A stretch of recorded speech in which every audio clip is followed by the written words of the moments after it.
Assalamualaikum warahmatullahi wabarakatuh.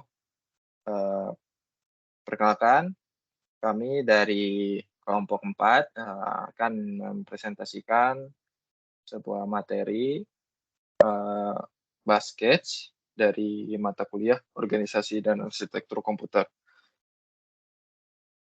Nama saya Hamzah Nur Rahman, NIM saya 1103218249.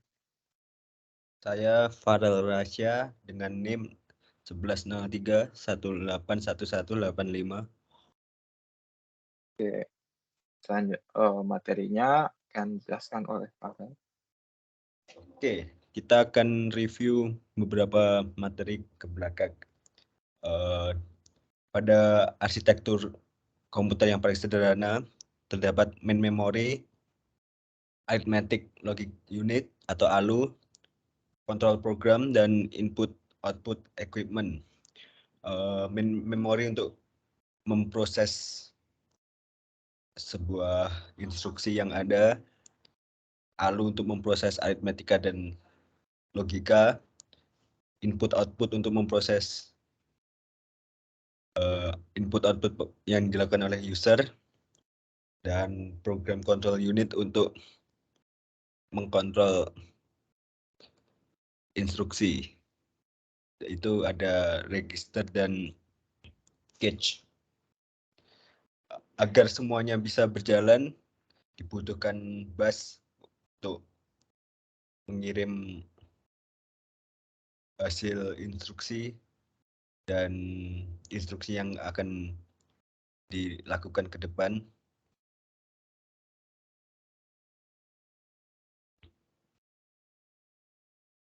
Sekarang kita akan membahas bus. Bus itu adalah bagian dari komputer yang sebagai perantara untuk mengirim instruksi ataupun data.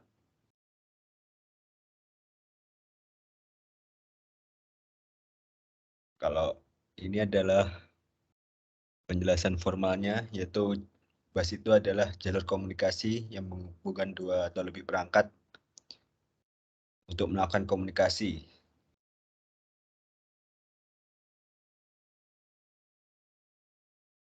Nah, pada diagram ini, bus itu terdiri dari control line, address line, dan data line. Data line itu untuk menyediakan jalur memindahkan data antar modul sistem. Secara kolektif, data line itu disebut bus data yang terdiri dari 32, 64, 128 atau lebih jalur terpisah. Jumlah jalur tersebut disebut lebar bus data. Sedangkan address line itu untuk menunjuk sumber atau tujuan data pada bus data. Sebagai contoh, jika prosesor ingin membaca sebuah kata yang terdiri dari 8, 16, atau 32 bit, data dari memori, ia akan menempatkan alamat dari kata tersebut yang diinginkan dan dikirim melalui address line. Sedangkan untuk control line digunakan untuk mengontrol akses ke penggunaan jalur data dan alamat. Karena address line dan data line digunakan secara bersamaan, maka dibutuhkan line untuk mengontrol address line dan data line. Ini adalah arsitektur bus modern. Bus biasanya itu sudah terpasang pada motherboard. Biasanya konsep ini disebut system on chip. Pada arsitektur modern tuh contoh SoC itu prosesor M1, keuntungannya lebih compact, lebih tahan baterai, lebih hemat daya, dan lebih cepat. Selanjutnya akan dibahas oleh Hamzah. Oke,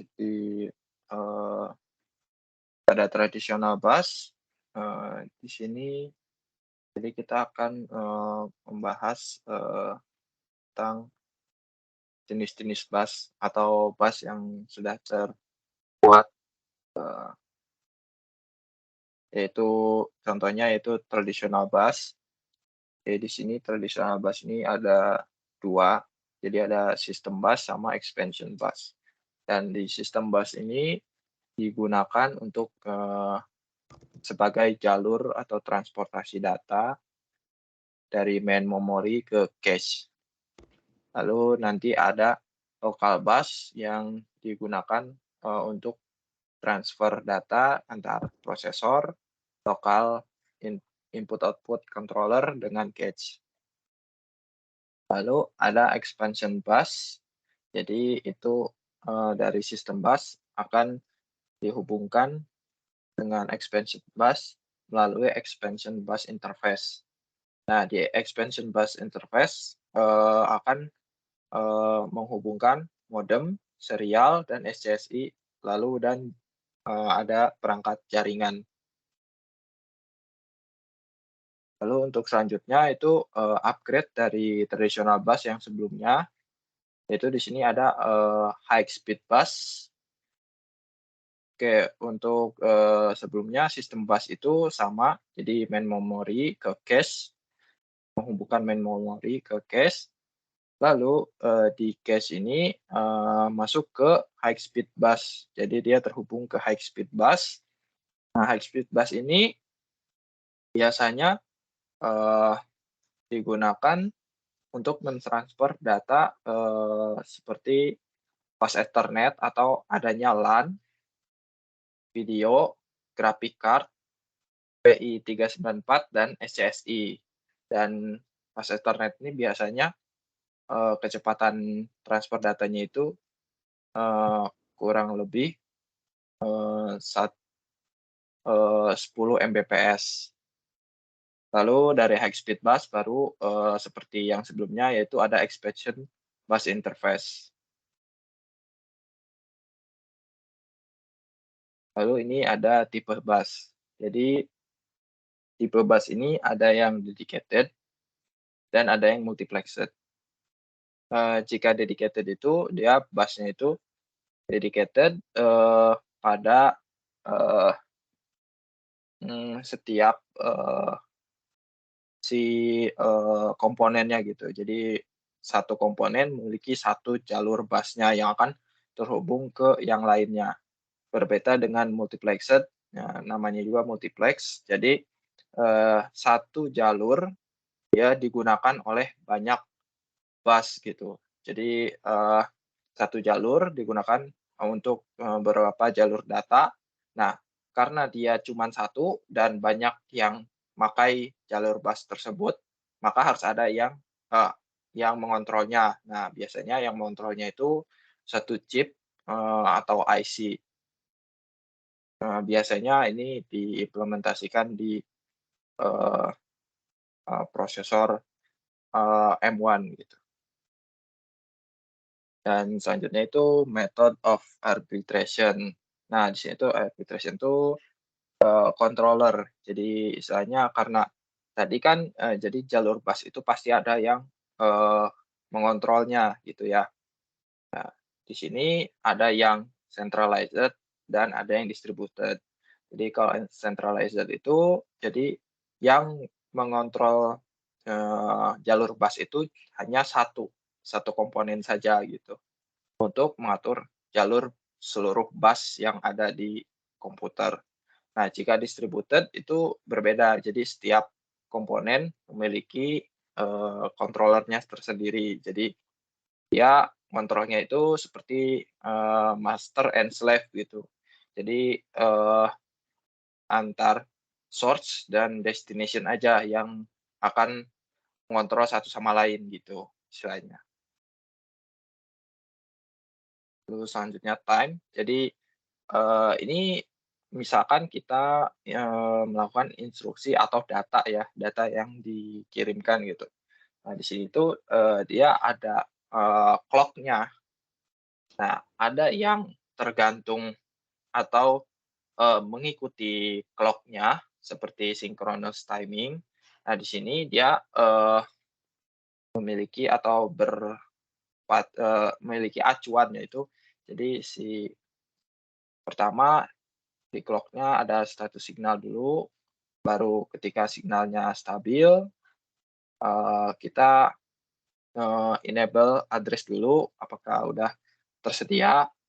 Nah, baru data lines-nya masuk. Jadi mhm, nge-read data atau nge-write data, kayak gitu. Dan untuk, asynchronous timing, nah ini asynchronous berarti dia bisa nge-read data, tersendiri gitu, sama, write data. Jadi bedanya sinkronus sama asynchronous tuh, sinkronus dia nge-read dan write itu dalam satu, cycle. Kalau yang asynchronous timing dia berbeda. Jadi bisa nge-read cycle dulu baru nge-write cycle, kayak gitu. Nah, ini elemen dari desain bus. Tadi kita sudah membahas tipenya, method of arbitration, sama timing. Dan sekarang, bus width-nya. Jadi bus itu memiliki lebar, jadi di lebarnya itu terdiri dari address dan datanya, kayak gitu. Kalau address kayak tadi alamat, jadi, data tersebut, akan jelas gitu mau kirimkan ke mana, dari mana ke mana. Dan ada datanya itu sendiri dari, si busnya. Lalu ada data transfer type, kayak tadi read write, read modify write, read after write, dan block.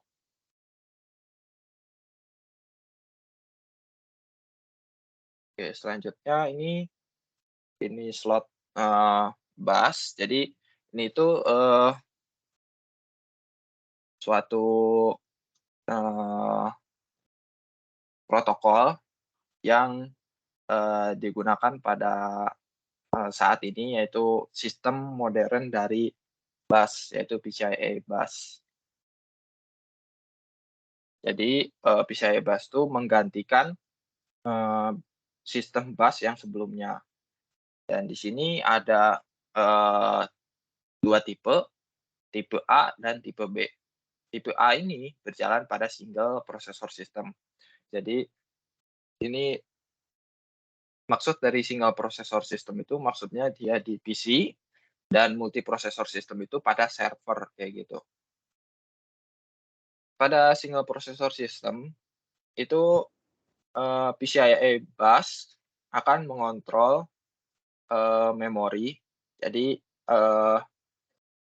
menghubungkan menghubungkan memori, LAN, SCSI, audio, sama motion video. Jadi kayak graphic card, LAN, dan lain-lain gitu. Nah, baru, eee, ada lagi expansion bus, itu digunakan untuk, input output device yang lain, gitu. Nah, untuk, tipe B, di sini ada sistem bus. Jadi tambahannya itu sistem bus. Nah, di sistem bus ini digunakan untuk, alur, eee, data, penghubungan data gitu ya, bus itu dari satu prosesor ke prosesor yang lainnya, gitu. Jadi prosesor yang lain dengan prosesor satu dengan prosesor 2 akan, berkomunikasi lewat sistem bus dan juga, memori controller.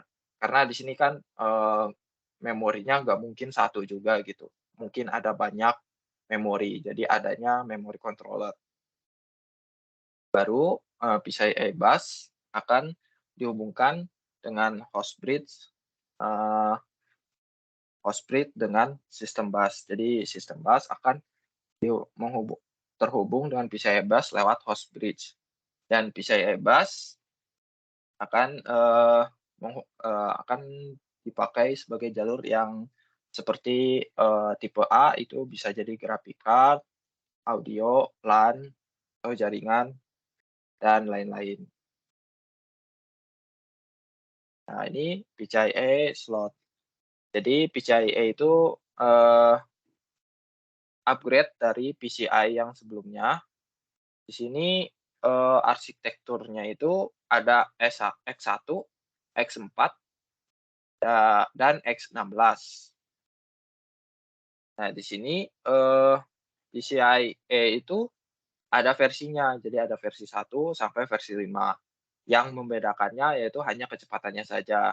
Untuk slot-nya itu tetap sama, yaitu, slot itu berdasarkan ada X4, X16, dan X1. Jadi X1 itu biasanya untuk audio card kayak gitu, atau, eee, LAN card kayak gitu, network card ya, atau network card kayak gitu. Nah, untuk X16 itu biasanya dipakai untuk, graphic card kayak gitu. Oke, untuk, materi memory cache akan dijelaskan oleh Farel, silahkan. Apa itu cache memory? Cache adalah suatu mekanisme penyimpanan sementara yang digunakan dalam komputasi untuk mempercepat akses data yang sering digunakan. Jadi, simpelnya cache itu untuk menyimpan fetch atau hasil fetch ataupun instruksi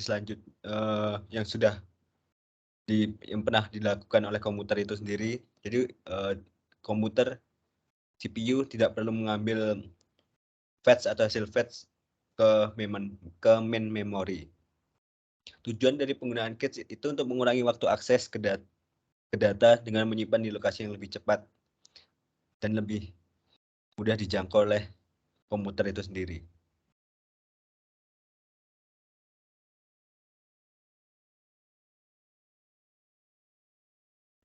Ini adalah piramida memori. Bisa dilihat pada gambar samping, semakin mengerucut ke atas, memori itu semakin kecil, namun kecepatannya semakin cepat, dan juga harganya itu lebih mahal, semakin mahal. Pada inboard memory, itu lokasinya ada pada CPU, dia biasanya volatil, artinya jika tidak ada listrik, memorinya akan hilang. Dan di bawah ada outboard storage, contohnya itu magnetic disk, CD-ROM, CD, DVD, dan juga ada offline storage, yaitu magnetic tape. Ini adalah prinsip cache memory. Jadi sudah dijelaskan tadi, CPU saat mau menjalankan fetch atau instruksi, dia akan mengambil dulu di cache. Jika fetch-nya ada, maka akan terjadi cache hit. Jika tidak ada, maka akan mencari di memori dan terjadi cache miss. Pada cache terdapat 3 level, level 1, 2, 3. Biasanya yang semakin mendekati CPU itu semakin kecil, tapi semakin cepat. Ini adalah prinsip cache dan pemetaan pada cache. Jadi yang paling sederhana dan mudah diterapkan itu adalah teknik direct mapping. Kerugiannya adalah adanya lokasi cache tetap untuk setiap blok yang diberikan. Jika sudah ada program berulang kali mereferensikan kata-kata dari 2 blok berbeda yang dipetakan ke dalam baris yang sama, maka blok tersebut akan terus ditukar dalam cache dan akan terjadi rasio hit yang rendah. Rasio hit adalah ukuran yang digunakan untuk mengukur sejauh mana cache efektif dalam menyediakan data yang dibutuhkan. Persamaan rasio hit adalah biasanya dalam bentuk persentase jumlah akses yang berhasil dipenuhi oleh cache terhadap total jumlah akses.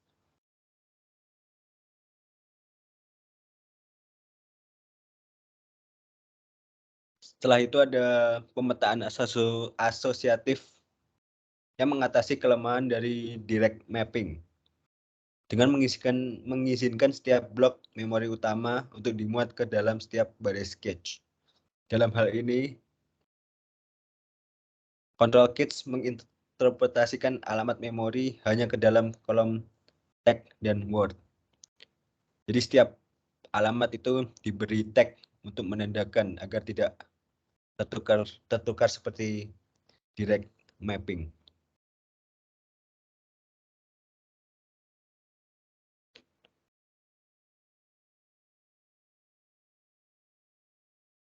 Ini adalah flowchart dari prinsip kerja cache memory yang dimulai dari mendapatkan address dari CPU. Jika cache terdapat instruksi yang sudah pernah dilakukan, maka akan langsung memprosesnya dan langsung akan selesai. Jika tidak, dia harus mengakses ke memori utama, mengambil read address, lalu membawanya ke cache, dan lalu memprosesnya ke main memory.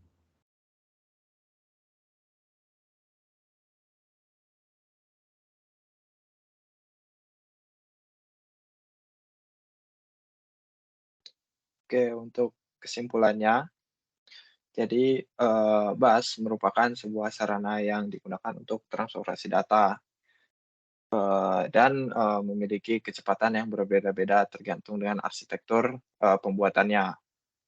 Bus memiliki 3 jalur komunikasi yaitu data lines, address line, dan control lines.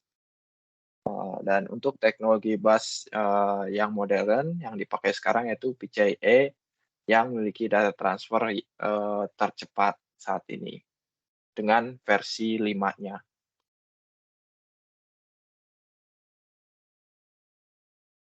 Selanjutnya adalah cache, itu sifatnya volatil, yang artinya jika tidak ada aliran listrik maka data yang ada pada cache akan hilang, dan letaknya cache itu ada di antara CPU dan main memory. Cache dapat 3 level, 1, 2, 3, semakin dekat ke main memory, semakin dekat ke main memory semakin besar, tapi lambat. Dan semakin mendekati CPU, dia akan semakin cepat. Word transfer antar CPU dan cache itu berupa jumlah bit yang digunakan dan panjang instruksi. Sedangkan block transfer antara cache dan memori berupa jumlah bit yang dibaca atau ditulis ke dalam memori pada suatu saat. Nah, sekarang kita akan membahas contoh soal. Diketahui akses memori 80 nanosecond, akses cache 11 nanosecond, didapat dari waktu pemetaan, ditambah waktu pencarian, ditambah waktu reaksi memori, dan faktor X. Sedangkan cache hit-nya ada 73%. Ditanya proses dibutuhkan jika hanya ada satu level cache, dan berapa waktu proses yang dibutuhkan jika ada tingkat berikutnya. Waktu akses meningkat 30% dan hit ratio meningkat 6% dari cache sebelumnya. Jawabannya adalah pertama-tama dicari persamaan proses waktu cache hit dalam bentuk desimal dikali akses cache ditambah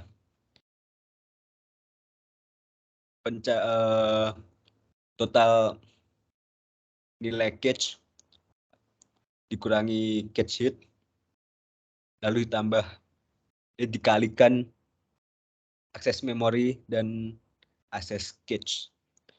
Didapat 32,6 nanosecond.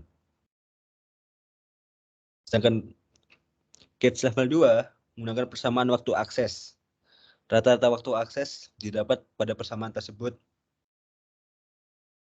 Dengan hit rasio meningkat 6%, maka cache hit menjadi 79%, diubah menjadi desimal 0,79. Waktu cache pada level 2 didapat dari 11 akses cache nanosecond plus 30% dari akses cache tersebut. Dan didapat nilai 14,3 nanosecond. Lalu dengan nilai cache hit pada level 1 0,73, cache hit pada level 2 0,79, lalu dimasukkan pada persamaan yang sudah tersedia. Dan didapat hasil akhir 15,616 nanosecond.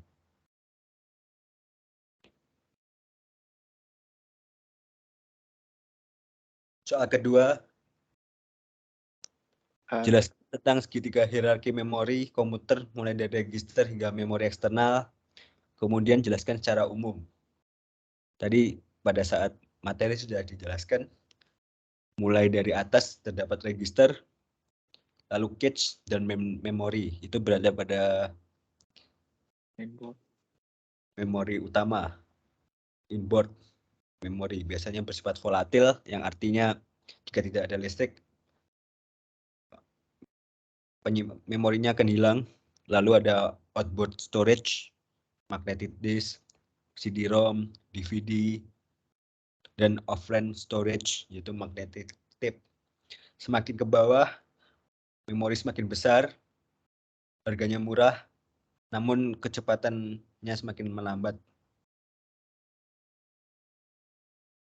Dan juga harganya semakin ke bawah lebih murah dibanding yang atas. Ya, terima kasih. Ya, terima kasih atas perhatiannya. Sekian dari kami. Mohon maaf apabila ada salah kata, materi atau kalimat. Wassalamualaikum warahmatullahi wabarakatuh.